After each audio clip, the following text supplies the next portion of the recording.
श्लोक है, न मे पार्थास्ति कर्तव्यम त्रिषु लोकेषु किंचन नानवाप्तं वाप्तव्यम वर्त एव च कर्मणि। श्लोक दोबारा, न मे पार्थास्ति कर्तव्यम त्रिषु लोकेषु किंचन नानवाप्तं वाप्तव्यम वर्त एव च कर्मणि। श्लोक का संधि विच्छेद है, न में पार्थ अस्ति कर्तव्यम त्रिषु लोकेषु किंचन न अनवाप्तम अवाप्तव्यम वर्त एव च कर्मणि। संधि विच्छेद दोबारा, न में पार्थ अस्ति कर्तव्यम त्रिषु लोकेषु किंचन न अनवाप्तम अवाप्तव्यम वर्त एव च कर्मणि। शब्दों का अर्थ है, पार्थ अर्थात हे पृथा पुत्र पृथ्वीराज, त्रिषु अर्थात तीनों लोकों में, त्रिषु अर्थात तीनों, लोकेषु अर्थात लोकों में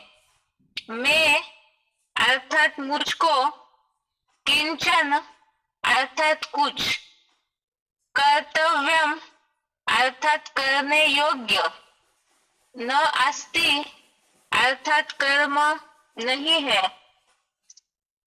न अवाप्तव्यम अर्थात पाने योग्य नहीं है, अनवाप्तम अर्थात जो न प्राप्त हो, चैव अर्थात तो भी, कर्मणि वर्त अर्थात कर्मों में लगा हो। शब्दों का अर्थ दोबारा, पार्थ अर्थात हे पृथा पुत्र पृथ्वीराज, त्रिषु अर्थात तीनों, लोकेषु अर्थात लोकों में अर्थात मुझको, किंचन अर्थात कुछ, कर्तव्यम अर्थात करने योग्य, न अस्ति अर्थात कर्म नहीं है, न अवाप्तव्यम अर्थात पाने योग्य नहीं है, अनवाप्तम अर्थात जो न प्राप्त हो, चैव अर्थात तो भी, कर्मणि वर्त अर्थात कर्मों में लगा हूं। श्लोक का अर्थ है, हे पृथा पुत्र पृथ्वीराज, तीनों लोकों में मुझको कुछ करने योग्य कर्म नहीं है, पाने योग्य नहीं है जो न प्राप्त हो, तो भी कर्मों में लगा हूं। हे पृथा पुत्र पृथ्वीराज, तीनों लोकों में मुझको कुछ करने योग्य कर्म नहीं है, पाने योग्य नहीं है जो न प्राप्त हो, तो भी कर्मों में लगा हूं। इसका अर्थ है, भगवान जो है वो तीनों लोकों का मालिक है, लेकिन उन्हें ये तीनों लोकों में कुछ भी करने योग्य कर्म नहीं है। करने योग्य कर्म तब होते हैं जैसे अनिवार्य कर्म है, करना जरूरी है। ऐसे करने योग्य कर्म तो उनके लिए है जिनको रथ है। भगवान तो जन्म मरण के चक्र में ही नहीं आते, तो उनका अपना कोई रथ नहीं है जिस रथ के लिए, निर्वाह के लिए उनको कुछ कर्म करने पड़ते हो, और दूसरा पाने योग्य नहीं है जो न प्राप्त हो। अर्थात एक तो अनिवार्य कर्म करने की भी उनको आवश्यकता नहीं है, और दूसरा पाने योग्य भी कुछ ऐसा नहीं है। एक तो अनिवार्य कर्म की बात आती है, रथ है तो कर्म करने ही पड़ते हैं। अब भगवान को अपना कोई रथ ही नहीं है, इसीलिए उनको कुछ करने योग्य कर्म भी नहीं है, और पाने योग्य भी नहीं है। देह है, स्वार्थ है, तो उसके लिए भविष्य के लिए भी इकट्ठा करने की लालसा मनुष्यों में लगी रहती है। लेकिन भगवान को तो ये सब कुछ भी चाहिए नहीं, इसीलिए बोला कि पाने योग्य भी कुछ ऐसा नहीं है जो प्राप्त न हो। तो उनको देह के लिए भी कुछ करना नहीं है, और भविष्य के लिए भी कुछ इकट्ठा करके रखना है, इसकी भी परमात्मा को, भगवान को आवश्यकता नहीं है, तो भी वो कर्मों में लगे हुए हैं। तो किस कारण कर्मों में लगे हुए हैं, इसे क्लैरिफिकेशन वाला जो अर्थ है उसके साथ समझते हैं, ताकि श्लोक का भावार्थ सही रीति समझ गए। हे पृथा पुत्र पृथ्वीराज, सुख दुख शांति धाम तीनों लोकों में मुझ त्रिकालज्ञ को कुछ भी करने योग्य ऐसा कोई कर्म नहीं है, और मुझे तीनों लोकों में पाने योग्य कुछ भी नहीं है जो पदार्थ न प्राप्त हो, तो भी अनासक्त हो कर्मों में लगा हूं ताकि लोग फॉलो करें। ना बताया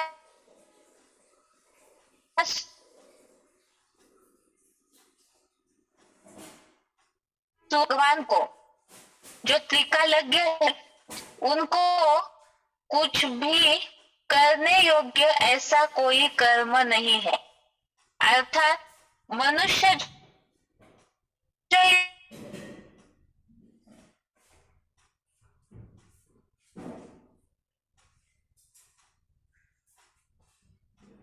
करते हैं, और भगवान जो है वो तो जन्म मरण के चक्र में ही नहीं आते हैं, उनका अपना कोई रथ नहीं है, तीनों कालों के भी वो ज्ञाता है, त्रिकालदर्शी है।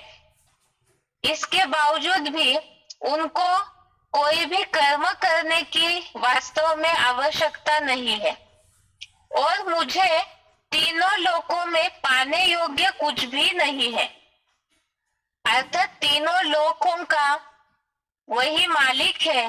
भगवान को तो ब्रह्मांड का स्वामी कहा जाता है, और तीनों कालों का भी वो ज्ञाता है, तो वो तीनों लोक उन्हीं के हैं, तो इसीलिए उनको उसमें कुछ पाने योग्य ही नहीं है।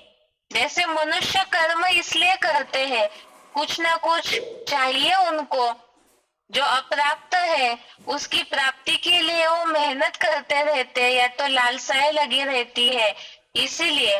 लेकिन भगवान का ही सब कुछ है, इसीलिए उन्हें पाने योग्य कुछ भी नहीं है जो पदार्थ प्राप्त न हो, तो भी अनासक्त हो कर्मों में लगा हो।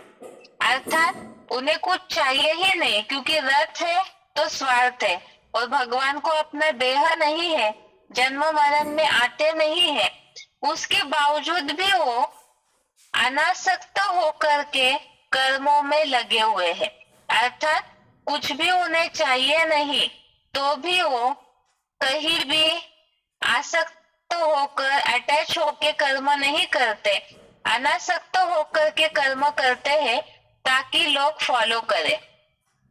अभी ये तो भगवान ने अपने कर्मों का वर्णन बताया कि उनको तो कुछ चाहिए नहीं, तो भी वो कर्म करते हैं ताकि लोग फॉलो करें। लेकिन यहाँ अंतर है कि मनुष्य जो है वो तो जन्म मरण के चक्र में आते हैं। फिर भगवान में और मनुष्यों में एक ही अंतर है, लेकिन मनुष्य जन्म मरण के चक्र में आने के बावजूद भी उन भगवान के कर्मों को मनुष्य फॉलो कैसे करे, तो उसके लिए इस श्लोक में खास बात बताई, जिसे हम पहले भी देखते आए हैं भगवत गीता में। भगवत गीता का सारी है नष्टो मोहा, और वो नष्टो मोहा इस शब्द को ही भगवान ने अलग अलग रूप से बताया है।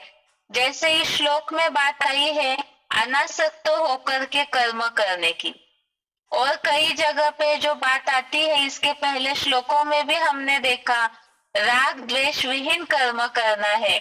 उसके साथ साथ सफलता असफलता में समान होना, लाभ हानि में समान होना, हर स्थिति में अर्थात कहीं भी प्राप्ति या अप्राप्ति कहीं भी आसक्ति या बुद्धि के संकल्पों की धारा न बहे। परमात्मा जो है वो निष्काम कर्म करते हैं। निष्काम कर्म के लिए इसके पहले जो श्लोक हमने सीखे हैं उसमें अनासक्त की जहाँ बात आई उसमें हमने देखा था एक सिलेक्टेड पॉइंट, उसमें शिव बाबा ने बोला है निष्काम कर्म मनुष्यों के लिए कैसे होते हैं, पुरुषार्थियों के लिए, कि कर्म करते जाना है श्रीमत अनुसार, उसके प्राप्ति की कोई इच्छा नहीं रखनी है। जो दूसरे अध्याय का 47वां श्लोक भी है, कर्मण्ये वाधिका रस्ते मां फलेषु कदाचन, अर्थात फल के प्राप्ति की कोई इच्छा न हो। इसका मतलब ये भी नहीं है कि भगवान को तो कुछ चाहिए ही नहीं, लेकिन फिर भी वो कर्म सन्यासी बनने का, सब कुछ कर्म छोड़ करके बैठने का फाउंडेशन नहीं डालते, ना ही वो ऐसा कोई कर्तव्य करते हैं।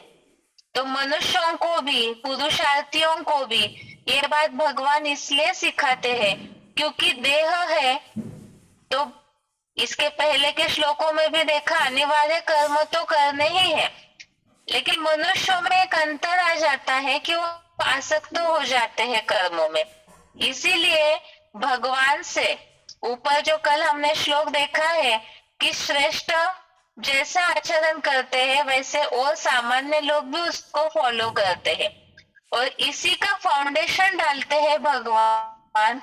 सबसे श्रेष्ठ तो भगवान ही है, और वो ऐसा फाउंडेशन डालते हैं अनासक्त होकर के कर्म करने का। तो इस श्लोक से पुरुषार्थी जीवन में खास ये शिक्षा लेनी है कि कर्म करना है, श्रेष्ठ कर्म करने हैं, श्रीमत अनुसार कर्म करते जाना है अनासक्त होकर। तो इससे श्रीमत अनुसार कर्म करेंगे तो श्रीमत में तो खास बातें बताई जाती है, जो भगवत गीता के श्लोकों में भी वही बातें बताई है, अनासक्त भाव से कर्म करना। जैसे भगवान निष्काम है, उनको कोई भी फल प्राप्ति की इच्छा नहीं है, तो इसी तरह से ही कर्म करने चाहिए। ये आज के श्लोक का अर्थ हो गया। इसका उच्चारण सुनते हैं, उसके बाद इससे रिलेटेड एक सिलेक्टेड पॉइंट।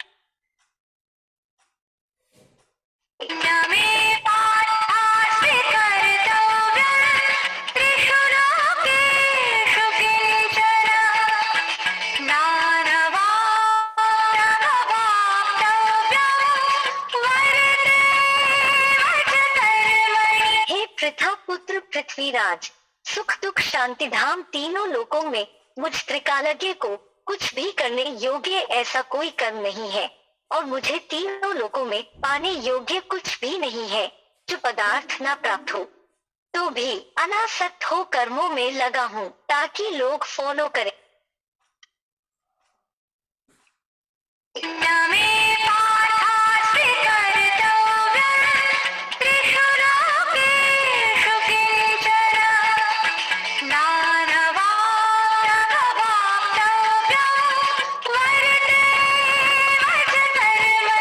पृथा पुत्र पृथ्वीराज, सुख दुख शांति धाम तीनों लोकों में मुझ त्रिकालज्ञ को कुछ भी करने योग्य ऐसा कोई कर्म नहीं है, और मुझे तीनों लोकों में पाने योग्य कुछ भी नहीं है जो पदार्थ न प्राप्त हो। तो भी अनासक्त हो कर्मों में लगा हूँ ताकि लोग फॉलो करें।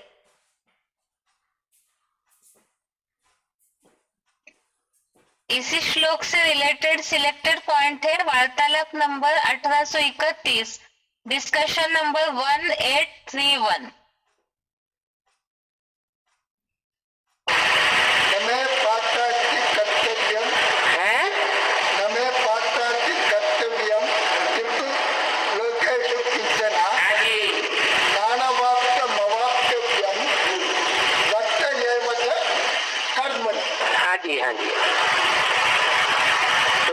क्या पूछना है? ये पूंजीपति हैं? तीनों लोक में हाँ मुझको हाँ कुछ भी हाँ। करने योग्य कर्म नहीं है। ये कौन बोला? कौन बोल रहा है? कौन सी आत्मा बोली? ठीक है, शिव की आत्मा बोली कि मैं तो अकर्ता हूँ, मेरी आत्मा कुछ करती नहीं है, ना अच्छा न बुरा। न मैं पुण्य कर्म करता हूँ न पाप कर्म करता हूँ। हाँ है? ये योग्य नहीं है, है? जिससे कुछ पाने योग्य नहीं है। हाँ, उस शिव को जो सदा शिव है, सदैव आकर्ता भोगता है, जब भोगना ही नहीं है तो कुछ पाने योग्य भी नहीं है। प्राप्त न हुआ हो हाँ तो भी कर्म में लगना हुआ हो। क्योंकि मैं शरीर में प्रवेश करके प्रत्यक्ष होता हूँ ना, इसलिए जिस शरीरधारी में प्रवेश होता हूँ उसके द्वारा कर्म भी करता हूँ। कर्म भी करता हूँ। हाँ, तो एक नहीं आत्मा कर्म करती है, कर्म करने वाली एक है और अकर्मा एक है। अकर्मा एक है। हाँ, दूसरी है कर्म करने वाली।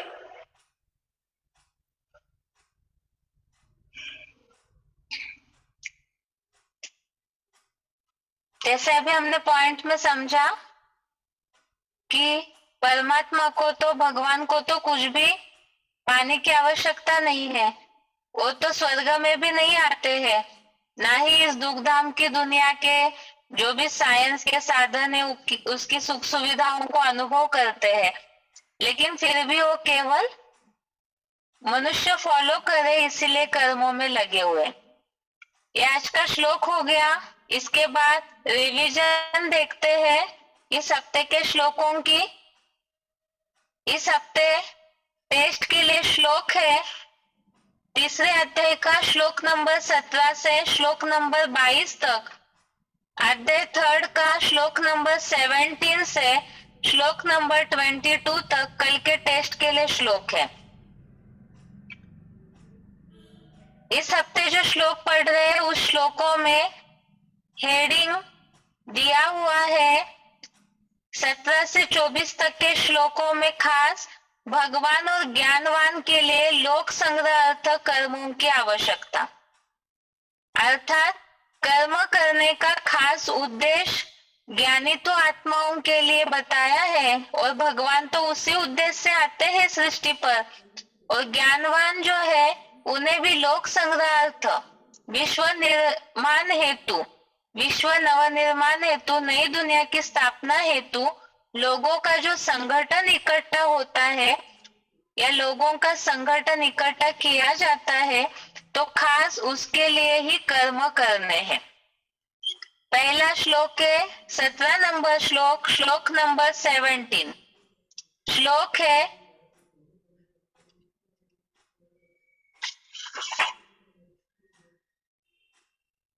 यस्तो आत्मरतिरेव स्यात् आत्मतृप्तस्य मानवः आत्मन्नेव च संतुष्ट तस्य कार्यम न विद्यते। अर्थ है, परंतु जो मनुपुत्र मनुष्य ज्योति बिंदु आत्मा में ही प्रीति वाला, आत्म तृप्त है और देह को भूल आत्मा में ही संतुष्ट है, उसका कोई कार्य नहीं रहता। अर्थात देह के भान को भूलेंगे। इसके पहले तो हम समझते आए हैं श्लोकों में, मनुष्यों को देह है तो अनिवार्य कर्म तो करने ही पड़ते हैं, प्रकृति के वशीभूत है ये शरीर, इसलिए बरबस कर्म करने पड़ते हैं। लेकिन खास वो कर्म कैसे करने हैं इसके लिए बताया देह को भूल। देह को भूल, देह भान को छोड़ करके जो कर्म करते हैं तो आत्मा बिंदु है, बिंदु को तो कुछ भी नहीं चाहिए, क्योंकि मूल रूप में आत्मा बिंदु परमधाम निवासी है। तो वैसी शांति की स्टेज में आत्मा जब अपने मूल रूप में स्थित हो जाती है तो उसके लिए और कोई भी कार्य शेष नहीं रहता है। इसीलिए खास बात बताई यहाँ, जैसे स्वर्ग में कर्म अकर्म हो जाते हैं, पाप पुण्य की लेप की बात नहीं, उनको कुछ भी प्राप्ति नहीं चाहिए क्योंकि प्रकृति से सब मिल जाता है। तो इसीलिए जो मनन चिंतनशील मनुष्य है वो ऐसी स्थिति में स्थित हो जाए, इसके लिए श्लोक बताया कि जो मनुपुत्र मनुष्य ज्योति बिंदु आत्मा में ही प्रीति वाला आत्म तृप्त है और देह को भूल आत्मा में ही संतुष्ट है, उसका कोई कार्य नहीं रहता। आगे का श्लोक है तीसरे अध्याय का 18वां श्लोक, अध्याय 3 श्लोक नंबर 18। नैव तस्य कृते नार्थो न कृते नेह कश्चन न चास्य सर्वभूतेषु कश्चिदर्थ व्यपाश्रयः। अर्थात यह पुरुषोत्तम संगम में उसको करने से, ऐसे ही न करने से कोई प्रयोजन है और न किसी प्राणी पर इस आत्मस्थ ब्राह्मण का कोई दैहिक कार्य निर्भर है। जैसे यहाँ श्लोक में जहाँ दैहिक कार्य निर्भर है वहां पे एक स्टार लगा हुआ है जिसका क्लैरिफिकेशन नीचे दिया हुआ है। जैसे स्वर्ग में सारे कार्य प्रकृति ही करेगी, वैसे ही सच्चे ब्राह्मण देवों की पालना भगवान बाप करते कराते हैं। साक्षात ईश्वर के सेवाधारी ब्रह्मावत्स भूख नहीं मरेंगे। कुरान में भी है, कयामत में खुदा के बंदे बड़े मौज में रहेंगे। मुरली का पॉइंट है, मुरली तारीख 3/11/68 पृष्ठ 4, मुरली डेट 3 नवंबर 68 पेज 4। शिव बाबा का वन और भूख मरे यह कब हो नहीं सकता। आत्मिक स्थिति में ही जो संतुष्ट है, आत्मा बिंदु की स्टेज में ही सब कुछ समझते हैं, देह को भूले हुए हैं, तो ऐसी जिन्होंने अपनी स्थिति बनाई तो उनको बिंदु को तो कुछ चाहिए ही नहीं। आत्मा बिंदु को कुछ भी एक्स्ट्रा चाहना ही नहीं होती है। ऐसी स्थिति जो देहभान भूल करके अपनी बना लेते हैं तो उनके लिए कोई भी दैहिक कार्य किसी पर निर्भर नहीं करता, अर्थात डिपेंड नहीं होते हैं। अब शरीर है तो शरीर की आवश्यकताएं भी तो होती है, फिर वो कैसे पूरी होगी तो उसका ही स्पष्टीकरण नीचे शिव बाबा ने बता दिया। आत्मिक स्थिति से ऐसे वाइब्रेशन बन जाते हैं जिससे स्वर्ग में सारे कार्य प्रकृति करेगी। जहाँ स्वर्ग में आत्मिक स्थिति पूरी 100% होती है, वहां उस वाइब्रेशन के कारण प्रकृति ही सारा कार्य करती है और सच्चे ब्राह्मण देवों की पालना भगवान बाप करते कराते हैं। संगम युग में जो आत्मिक स्थिति में पूरी तरह स्थित हो जाते हैं, देहभान को छोड़ते हैं, और खास जो श्लोकों में हेडिंग है लोक संग्रह अर्थ कर्म करने की आवश्यकता, उस अनुसार जो कर्म करते हैं आत्मिक स्थिति में, तो उनकी स्वयं भगवान बाप पालना करते हैं। और उसका ही उदाहरण बता दिया कि शिव बाबा का बने और भूख मरे ये हो नहीं सकता, क्योंकि सर्विसेबल की पालना स्वयं भगवान ही करते हैं। आगे का श्लोक है, इससे श्लोक नंबर 19, तीसरे अध्याय का श्लोक नंबर 19, श्लोक नंबर 19। श्लोक है तस्माद सक्तः सततम कार्यम कर्म समाचर असक्तो ह्याचरन् कर्म परमाप्नोति पुरुषः। अर्थात इस कारण से अनासक्त हुआ, निरंतर करने योग्य विश्व नवनिर्माण के लिए यज्ञ सेवा के श्रेष्ठ कर्म का तू आचरण कर, क्योंकि अनासक्त पुरुष अविनाशी रुद्र यज्ञार्थ सेवा कर्म का आचरण करता हुआ विष्णु लोकीय वैकुंठ के परम पद को प्राप्त करता है। अब जैसे ऊपर के 2 श्लोकों में बताया, आत्मिक स्थिति है तो उसमें कुछ भी करने योग्य नहीं है, क्योंकि आत्मा में ही संतुष्ट रहते हैं। और ऐसे जो देह भान रहित स्थिति बना लेते हैं तो उनकी पालना स्वयं भगवान करते हैं। तो ऐसे पुरुषार्थी निश्चिंत हो जाते हैं। ऐसे मनुष्य जो है जिनकी स्वयं भगवान चिंता कर रहे, वो निश्चिंत हो जाते हैं अपने देह की चिंता से। तो इसी कारण वो अनासक्त होकर के, उन्हें भगवान ने बता दिया कि अनासक्त होकर के करने योग्य जो कर्म है वो कर। लेकिन वो कैसे कर्म हो? विश्व नवनिर्माण के लिए जो ज्ञान यज्ञ रचा गया है, उस यज्ञ सेवा का श्रेष्ठ कर्म का तू आचरण कर, क्योंकि ऐसे अनासक्त होकर के जो यज्ञ सेवा करते हैं तो विष्णु लोकीय परम पद को, वैकुंठ को प्राप्त करते हैं। मनुष्य सारे दुनिया में भी सोचते हैं मरने के बाद स्वर्ग में जाना है, लेकिन यहाँ कलयुगी दुनिया में पाप करने के बाद कोई स्वर्ग में कैसे जा सकते हैं? इसीलिए यहाँ ही कैसे कर्म करना है जो वैकुंठ की प्राप्ति हो, उसका सार बता दिया। इस श्लोक से रिलेटेड रेफरेंस श्लोक है, एक तो दूसरे अध्याय का 51वां श्लोक, अध्याय 2 श्लोक नंबर 51। ये श्लोक पूरा नहीं पढ़ेंगे। श्लोक नंबर 51 में खास बात बताई हुई है कि जो ऐसे शिव बाबा में ही बुद्धि योग लगाते हैं, कर्म से उत्पन्न फल को त्याग देते हैं, तो वो बंधनों से मुक्त होकर के परम पद की वैकुंठ की प्राप्ति करते हैं।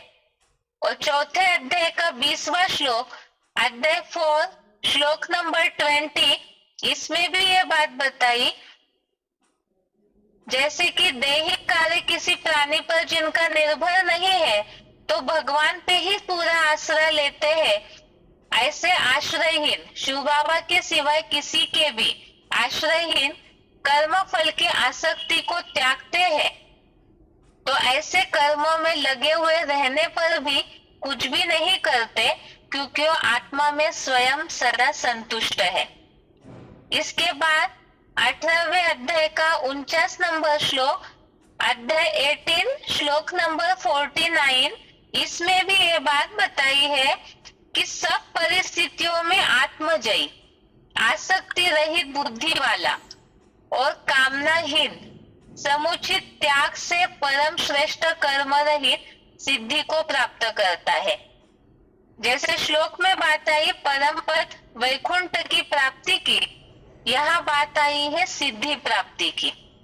और चौथे अध्याय का 22वां श्लोक, अध्याय 4 श्लोक नंबर 22, इसमें बात आई है कि संयोगवश मिले या न मिले तो भी प्राप्ति से संतुष्ट रहने वाले द्वंद्वों से परे, सफलता असफलता में समान रहकर बंधन में नहीं पड़ता। तो यहाँ अनासक्त भाव कैसे होना चाहिए उसका स्पष्टीकरण दिया।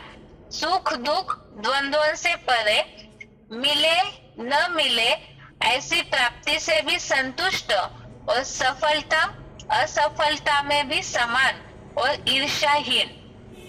तो ये सारी अनासक्त भाव की ही परिभाषाएं है, इन सब से बंधन मुक्त होना। तो पुरुषार्थी जीवन में इससे यही सीख लेनी है कि कर्म तो करना है, लेकिन जो दुख की ऊपर नीचे अवस्था मन की होती है तो इसका कारण है कहीं ना कहीं हम सफलता असफलता, सुख दुख, ईर्ष्या द्वेष राग, इन सब में कहीं ना कहीं फंसे हुए। तो जब भी अवस्था डाउन होती है तो अपने अनासक्त भाव को चेक करने से धीरे धीरे जो अवस्था बनती जाएगी तो उससे ही परम पद की प्राप्ति हो जाती है। अर्थात स्वर्गीय जो वैकुंठ की प्राप्ति है, पुरुषार्थी जीवन में अनुभव होना, वो अनुभव होगा। अगला श्लोक है तीसरे अध्याय का 20वां श्लोक। अध्याय 3 श्लोक नंबर 20। कर्मण्येव हि संसिद्धिं आस्थितः जनकादयः लोक संग्रहमेवापि संपश्यन् कर्तुमर्हसि। अर्थात क्योंकि वैदेही के जन्मदाता जगत पिता जनक आदि कर्म द्वारा ही संपूर्ण सिद्धि को पुरुषोत्तम संगम में ही प्राप्त हुए थे। विश्व नवनिर्माणार्थ लोक संग्रह को भली भांति देखते हुए भी महारुद्र आदिदेव सदाशिव भगवान का यज्ञ कर्म करने के लिए ही योग्य है।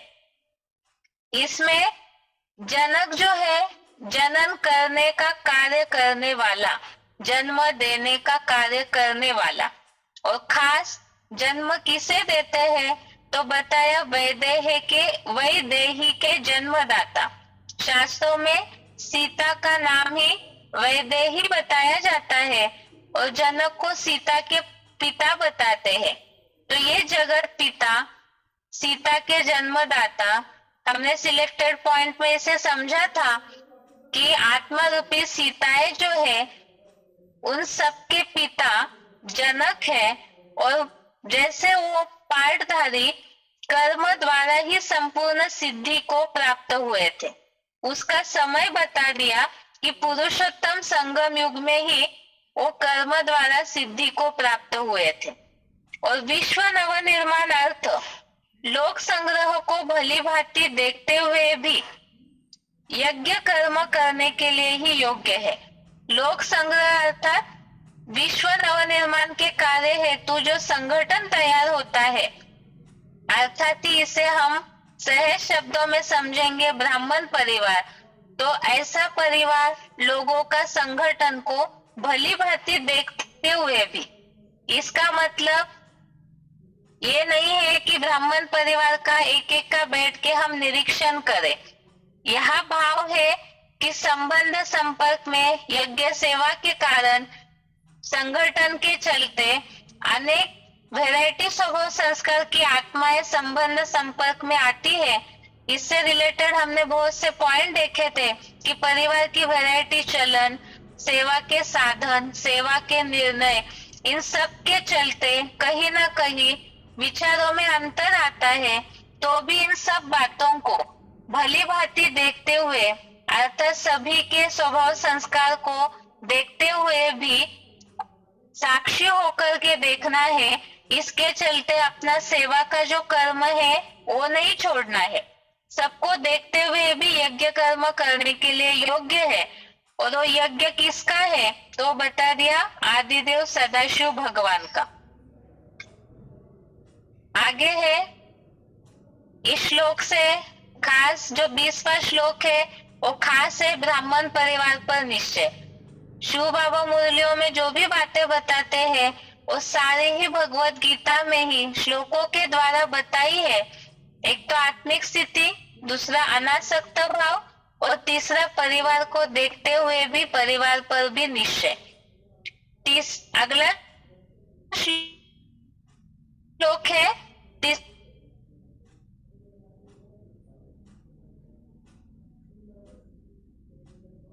तीसरे अध्याय का 21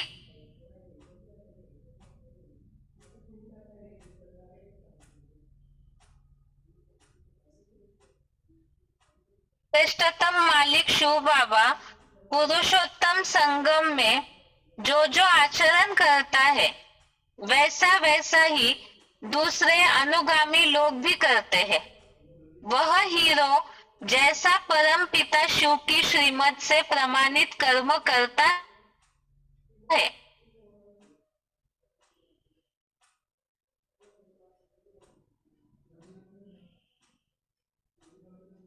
सनातनी लोग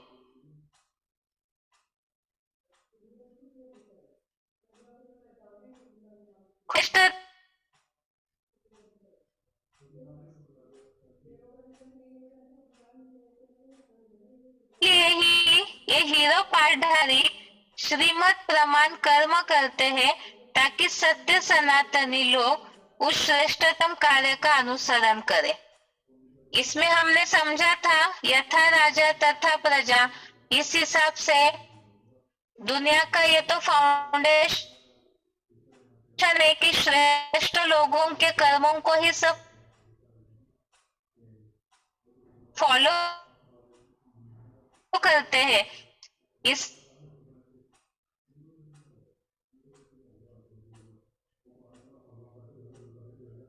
कलयुगी दुनिया जो है वीआईपीज है,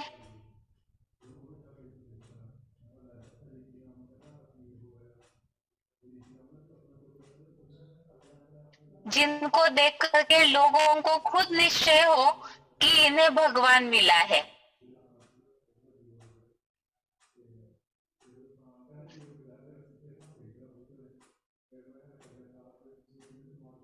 कई बार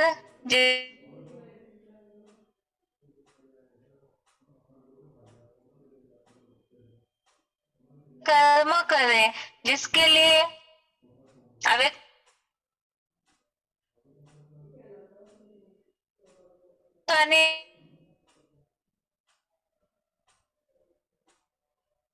में बोला हुआ है है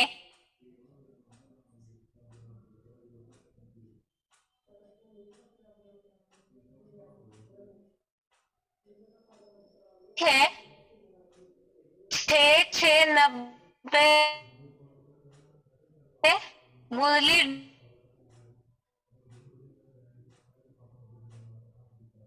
डेट 6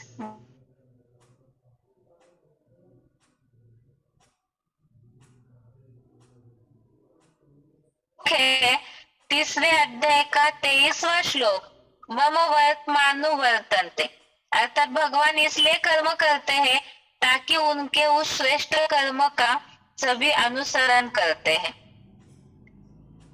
आज का श्लोक है आगे तीसरे अध्याय का 22वां श्लोक, अध्याय 3 श्लोक नंबर 22।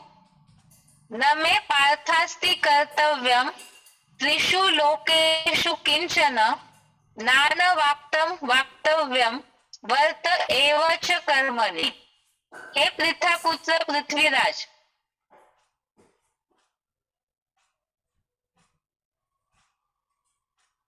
दुख शांति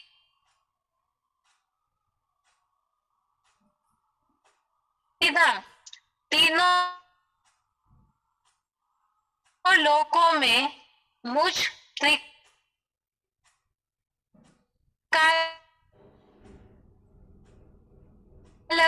को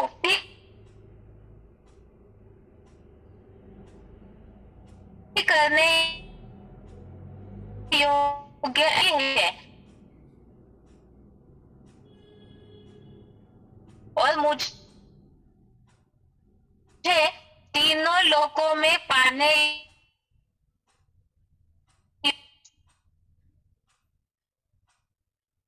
जो पदार्थ प्राप्त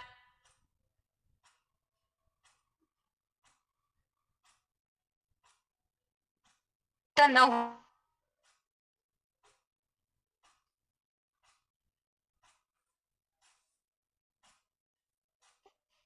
एक बात तो हमने अभी तक रूप के साथ देखी कि मनुष्य 84 लाख जन्म नहीं लेते हैं। अब मनुष्य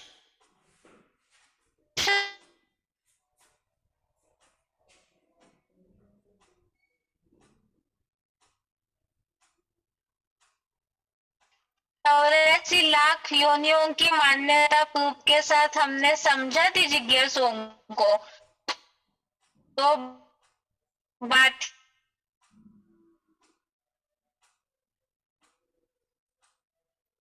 ठीक है।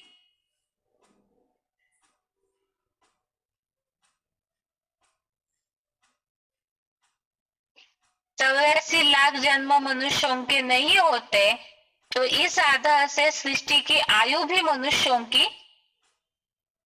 सृष्टि की आयु भी लाखों वर्ष नहीं हो सकती। तो ये मान्यता भी गलत सिद्ध हो गई। अभी आगे का देखते हैं। दूसरा प्रूफ है दिव्य वर्ष। दिव्य वर्ष की बातों में कई शास्त्रकारों ने इस आधार से सृष्टि की आयु को लाखों वर्ष का बताया। पहली बात, 84 लाख योनियों की मान्यता कर तो इस आधार से सृष्टि की आयु लाखों वर्ष भी नहीं हो सकती। अब दिव्य वर्ष में क्या किया है, ये जो युग है, सतयुग की आयु 4 गुना, त्रेता की 3 गुना, द्वापर की 2 गुना, कलयुग की 1 गुना आयु, और इससे फिर शास्त्रकारों ने जो साल के दिन होते हैं 365 उससे गुना कर दिया, और देवताओं का जो दिन है उससे हजारों वर्ष में काउंट करके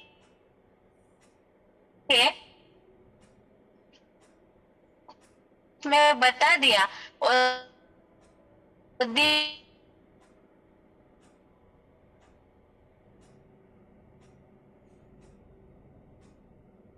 दिव्य वर्ष की बात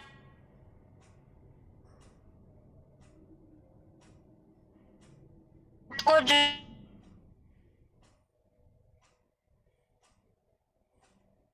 जोड़ करके सृष्टि की आयु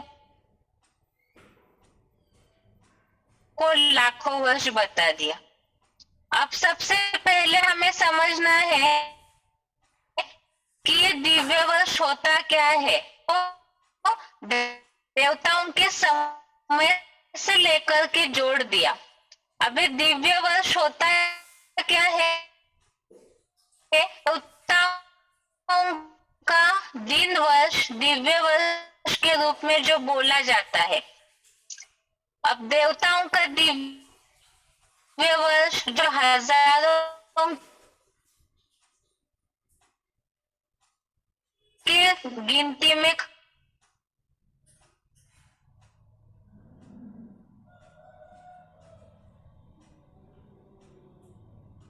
श्लोक के आधार से जो हमने देखा है, इसी सृष्टि के वासी है।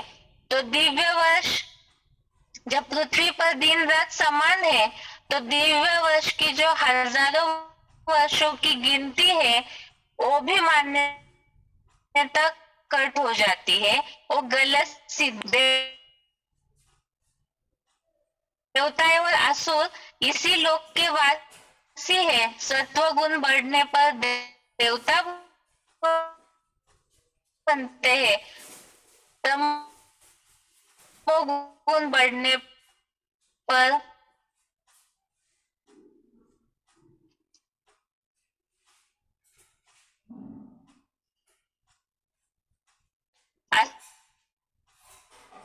असुर बनते हैं।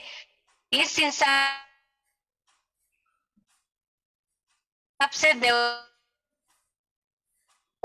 का दिन वर्ष अलग नहीं है। तो दिव्य वर्ष की मान्यता आधार से कल्प की आयु लाखों वर्ष की जो मान्यता है वो भी सच्चाई गलत हो। बात हमने इससे समझी थी, वैज्ञानिक दृष्टिकोण जीवन संभव ही नहीं है। जब जीवन संभव ही नहीं है, क्योंकि सूरज से निश्चित दूरी पर ही केवल पृथ्वी पर ही ऐसी जगह है जो हमने देखा है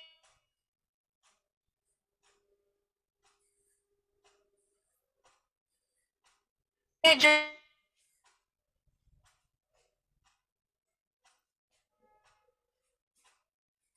है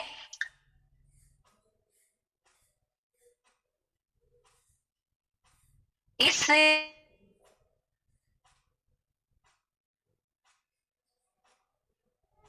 सृष्टि पर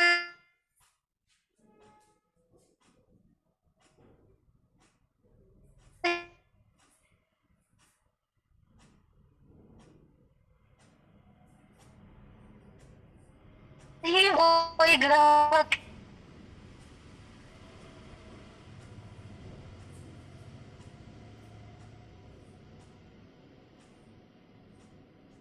ये भी गलत सिद्ध हो जाती है।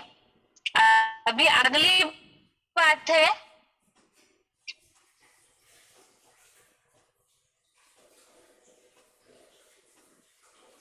अभी ये देखना है कि पुराणों में कली है 1200 वर्ष।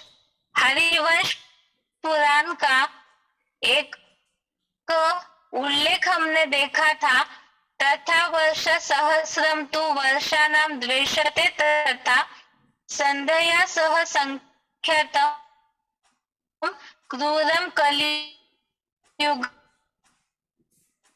स्मृतम।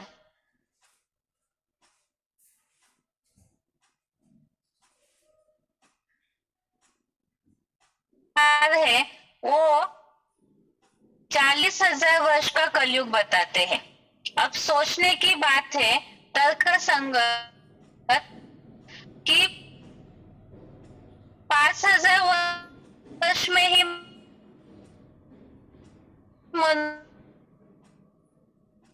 मनुष्यों का ये हाल है। आज हम कलयुग की दुनिया की हालत देखते हैं, अकाल, भूखमरी, गरीबी, हिंसाचार, जिस तरह की भी हालत है आज समाज की, उस हिसाब से 40,000 वर्षों में क्या हाल हो जाएगा कलयुग का।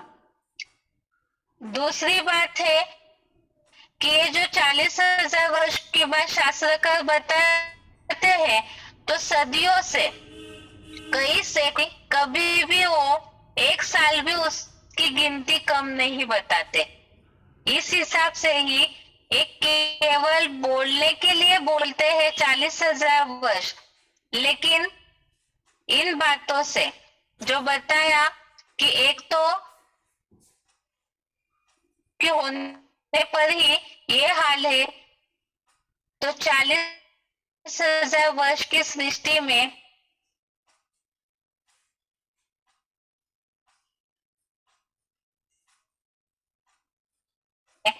तो फिर कल्प की आयु, सृष्टि की आयु लाखों वर्ष की मान्यता कैसे संभव है। अगली बात है,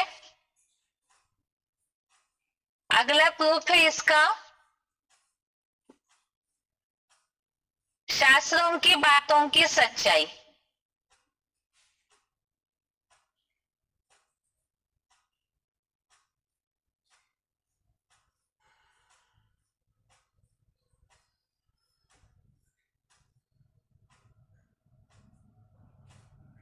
ऐसे लोग निकले जिन्होंने कल्प की आयु 10,000 वर्ष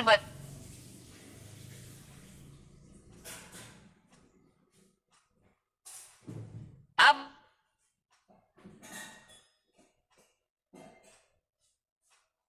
अनेक मनुष्य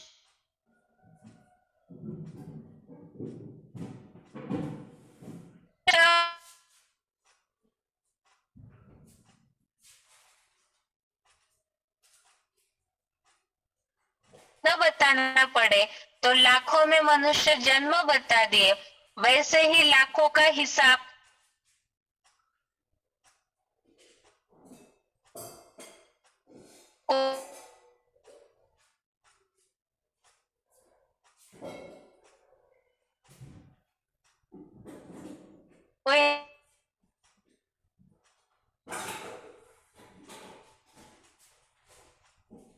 इसीलिए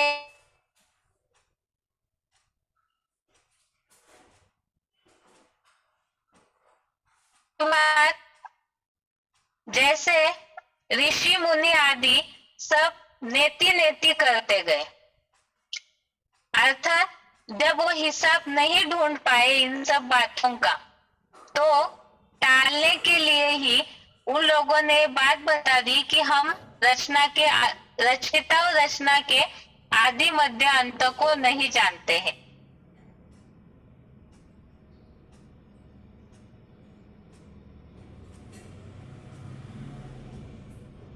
भी सृष्टि की आयु की मान्यता को सही रीति से प्रूफ सहित नहीं बता पाए।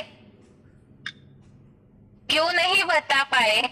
और जब मनुष्य नहीं बता पाए तो इस राज को कौन बता सकता है?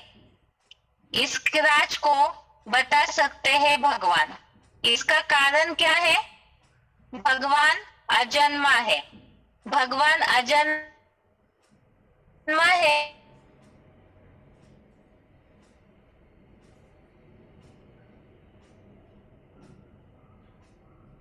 जिज्ञासुओं को बताते रहेंगे तो हो सकता है वो कंफ्यूज हो जाए। इसलिए श्लोक याद रखे, लेकिन श्लोकों में खास शब्द जो बेसिकों से टैली होने वाला है उस शब्दों को खास कर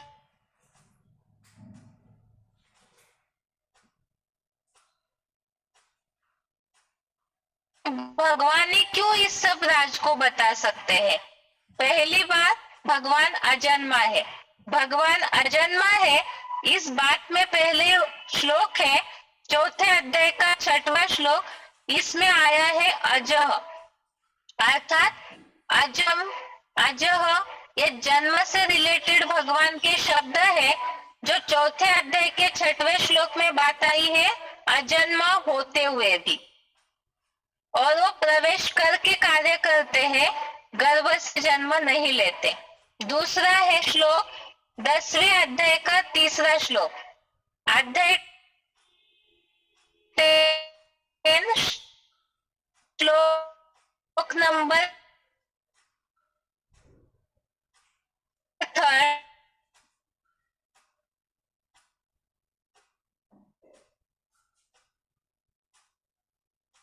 3 इसमें शब्द आया है अजन्मा, अगर्भा, अनादि। 10वें अध्याय का 12वां श्लोक, अध्याय 10 श्लोक नंबर 12, इसमें भी बात आई है अगर्भा, अजन्मा होने से आदि अनादि देव। तो श्लोकों में जो शब्द आया है आदि देवम अजम विभुम, तो इस तरह से शब्दों को याद रखिए, हिंदी और संस्कृत शब्दों को, जो जिज्ञासुओं को समझाने में आसान होगा। तो हमने ये प्रूफ देखे, भगवान अजन्मा है, ये भगवान ने गीता में ही बताया है। अब भगवान अजन्मा अगर्भा क्यों है? जन्म मरण के चक्र से भगवान न्यारा क्यों है? इसका कारण श्लोक नंबर 9, अध्याय 9 का श्लोक नंबर 9, अध्याय 9 श्लोक नंबर 9 में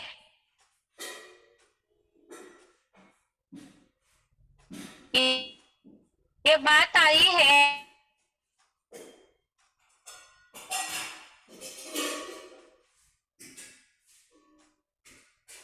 जन्म मरण का कारण है। लेकिन भगवान जो है वो अनासक्त है, कोई कर्मों में नहीं बनते हैं, इसीलिए ही वो जन्म मरण के चक्र से न्यारे है। तो 9वें अध्याय के 9वें श्लोक में ये बात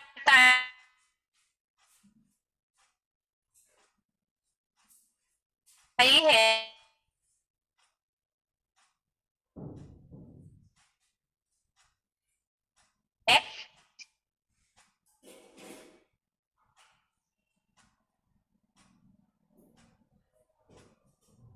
का श्लोक नंबर 14, इसमें बात आई है कि कर्मों, न मुझको कर्मों का बंधन है, न मुझे कर्मों के फल में इच्छा है। तो कर्मों का बंधन भी नहीं, कर्म फल की इच्छा भी नहीं है, इसीलिए वो कर्म में नहीं बनते हैं।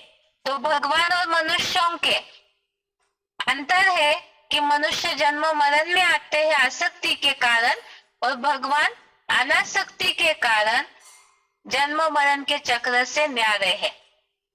अगली बात है, अब भगवान जन्म मरण के चक्र से न्यारे है तो इससे क्या फायदा होता है? इसका फायदा है कि भगवान त्रिकालदर्शी है। भगवान त्रिकालदर्शी है, इसके लिए भी श्लोक आया है।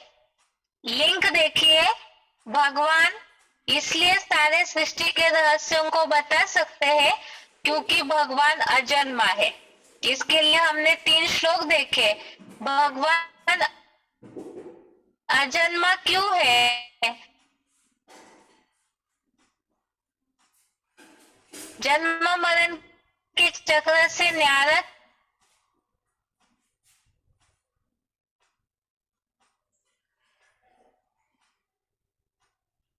बन जाते हैं। जन्म मरण में आने वाले अपने पुराने जन्मों के सारी बातों को भूल जाते हैं।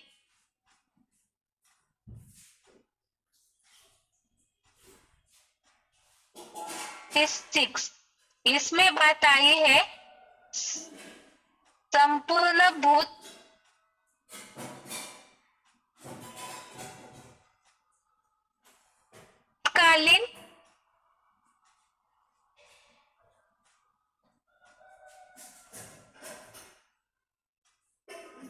रिलेटेड जो बात बताई कि भगवान बुद्ध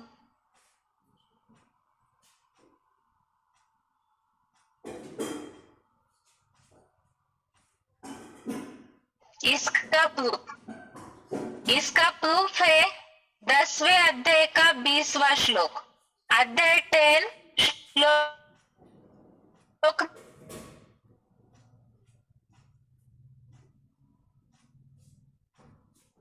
नंबर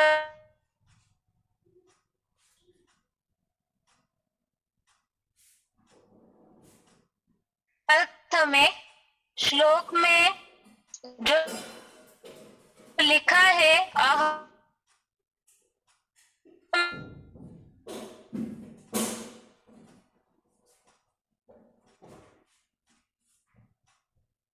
अंतकर्ता मैं ही हूँ। सृष्टि के आदि मध्य अंत का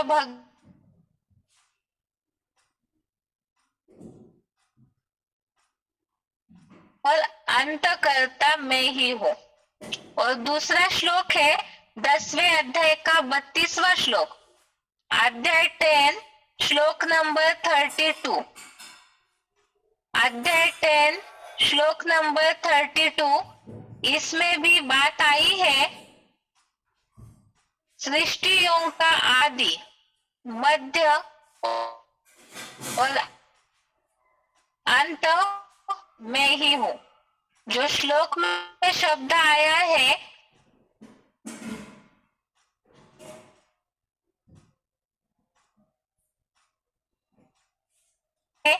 केवल उन्हीं शब्दों का उल्लेख किया और भाव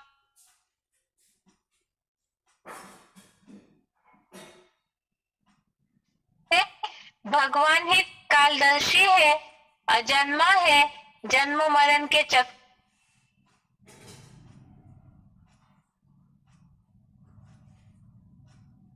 से न्याय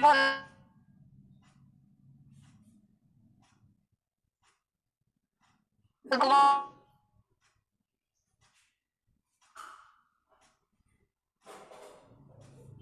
ही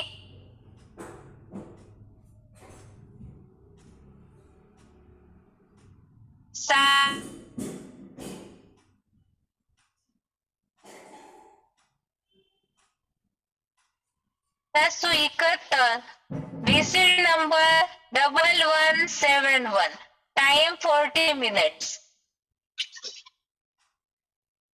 मनुष्य आत्मा 84 लाख योनियों में नहीं जाती है।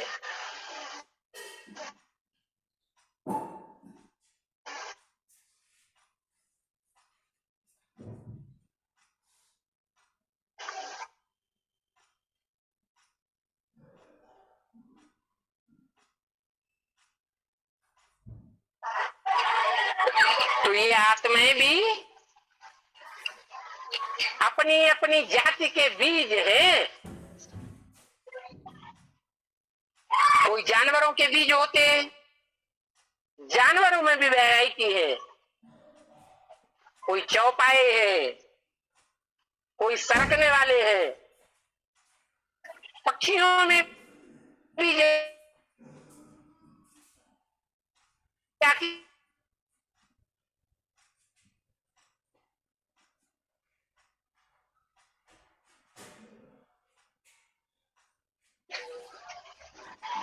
मनुष्य का जन्म मनुष्यों में ही होता है। हाँ, स्वभाव संस्कार बदल जाए, बिगड़ जाए, मनुष्य राक्षस बन सकता है। अगर स्वभाव संस्कार सुधर जाए तो मनुष्य देवता बन सकता है, बाकी भगवान नहीं बन सकता।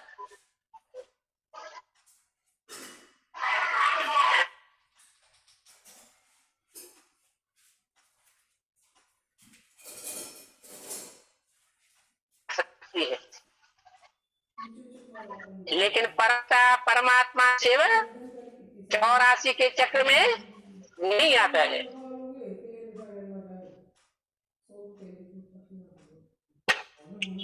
आगे का पॉइंट है, पृथ्वी पर जीवन संभव है और कोई अन्य ग्रह या उपग्रह पर नहीं। BCD number 594, BCD number 594, time 21 minute.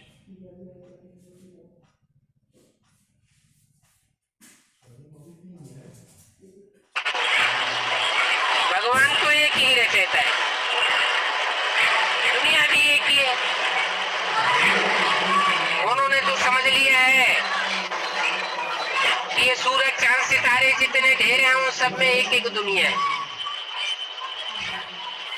वास्तव में उन जड़ सितारों में कोई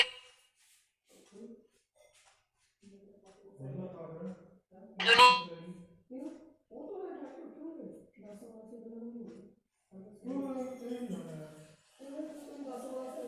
जन्मों के साथ अनेक आत्माओं का कनेक्शन जुटा हुआ है, वो तुम्हारी अपनी दुनिया है।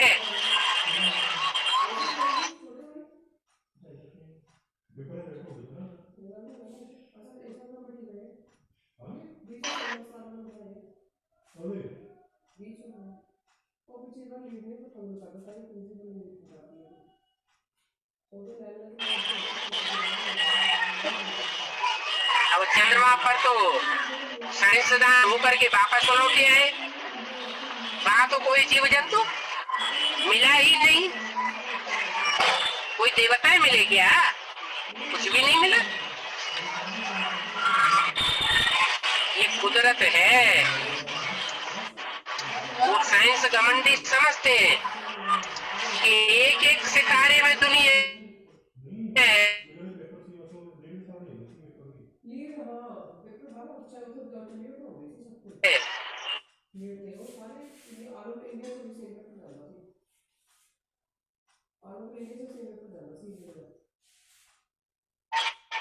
इस पृथ्वी पर ही जीवन है।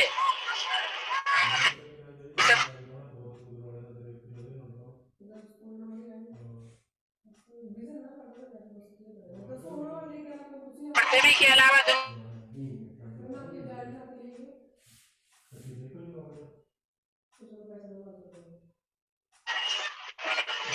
तो सूर्य की दूरी हो जाती है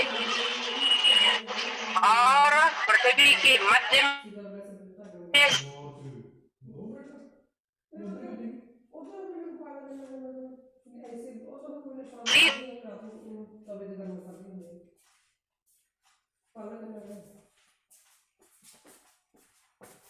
के उत्तरी ध्रुव और दक्षिणी ध्रुव पर ही कोई जीवन नहीं है।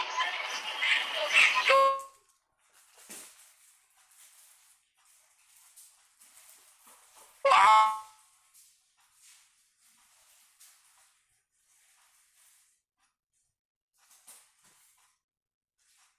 थोड़ा सा हिस्सा है जहाँ जीवन है, तो अपने बुद्धि के घमंड में है। अरे बुद्धिमानों की बुद्धि बाप आकर के बताते हैं कि और कोई सूरज चांद सितारों पर दुनिया नहीं है। सब इसी मांडवी में है। ये वेद का ड्रामा है।